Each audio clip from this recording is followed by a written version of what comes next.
Boaz wakes up and finds Ruth there, and he says, "Who are you?"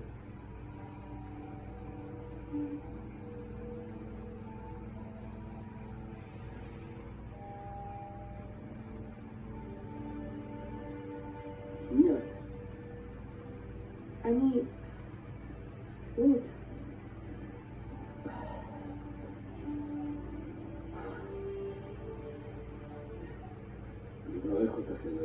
And she says, "I want you to take me under your wing."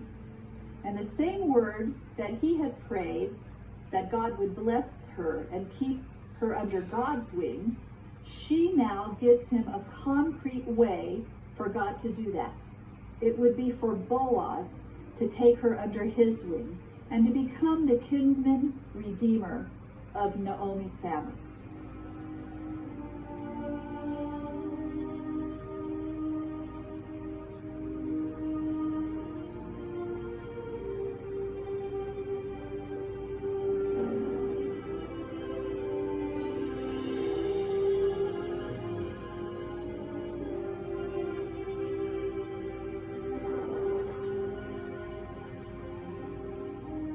There's something about Ruth that attracts him. He begins to desire her, and he wants to protect her, and he wants to exercise the Levirate law. Here's a woman, she's a widow, she has no child, there is no child that will look after her as she ages, so he's willing to step in and remedy that situation. Before Boaz is right to claim the lands of Naomi, there exists another relative in precedence. And so they go before the judges at the gate. And Boaz brings that other relative there, and he says to that man, "Naomi has returned. She has land that she wants to sell, and it needs to be sold within the family. You have the right of first claim." Oh, the other man is very interested and is willing to do this. But then Boaz says there's one condition. You must marry the widow of her son.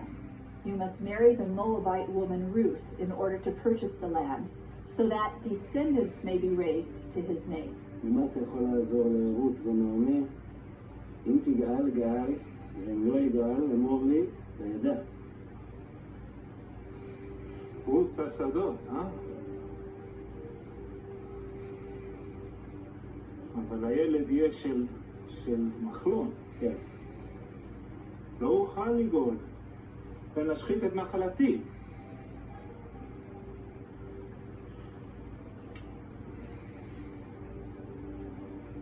אתם עדים. אנחנו עדים. Ruth is a Moabitess. She's a foreigner. This other man is not interested in buying the property and taking her to wife. The exchange has been made. That first claim is set aside, and Boaz can step in to take Ruth as his wife. He knows the measure of the woman. He knows the quality of her heart. He knows her dedication to Naomi and to the God of Israel. They marry, they have a son, and from the line of Ruth and Boaz comes David, who will be king of Israel. שלום נעמי, שלום, מה שלומך? מה שלומך? בסדר, מה שלומך את? תודה, מה שלומך מתוקה? תודה רבה. In a very beautiful moment, she gives the child to Naomi, because Naomi, whose life had been made bitter, now truly experiences her life being made pleasant. And she can rejoice in the fact that having lost everything, God has given her a grandson. The legacy left from the lineage of Ruth still reverberates down through history. In the genealogy that ends the book, Boaz is considered to be the father of Obed, who is the father of Jesse, who's the father of David. David the king comes.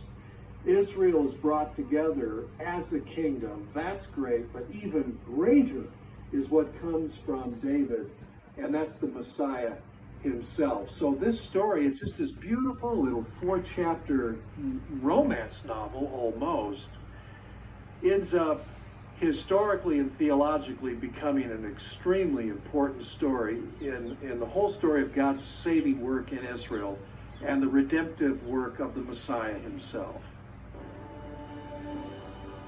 Ruth is the perfect character throughout. Faithful, does what her mother-in-law says, willing to serve, and she becomes then an instrument of blessing because she has already made her decision. She embraces the God of Israel, Naomi's God. She's embraced Naomi's people, and she then herself, this Moabite widow, becomes the agent of blessing for Naomi and begins to turn the whole story around. And amazingly, she becomes an actual mother through whom the Davidic line goes. So she is an interesting character, a Moabite widow, and now a book in the Bible is named after her. That is a remarkable story. Ruth is a book that speaks to us on many levels. We have women who have experienced true loss. I think when we look at Naomi in particular, we see such disappointment. She has nothing positive to say in the beginning of the book. Suddenly, a seed of hope blossoms in her life. And for the first time, she can envision that maybe God will take her out of the depths of the valley and bring her back to the mountaintop. And really, the story of Ruth is the story of Naomi. It's the story of complete loss, and then God coming out of that terrible place to bring restoration, hope, and new life. Amen.